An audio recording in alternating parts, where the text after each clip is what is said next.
শ্যামবাজারে towards Sealdah যদি আপনারা যেতে চান, এখানে দেখবেন অনশন মঞ্চ অনশন করছেন কিছু লোক।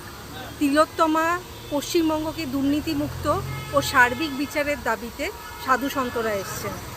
আমার কাছে এখন আছেন আমার সামনে কালিকানন্দ সরস্বতী, উনি রুদ্রনাথ থেকে এসছেন। তা আমি আপনাকে জিজ্ঞেস করতে চাই, আপনি কি বলতে চান এটার ব্যাপারে? পশ্চিমবঙ্গ আমার জন্মভূমি, আমি এখানে বড় হয়েছি, বেঁচে উঠেছি, আমার জীবন আমি এখানে কাটিয়েছি।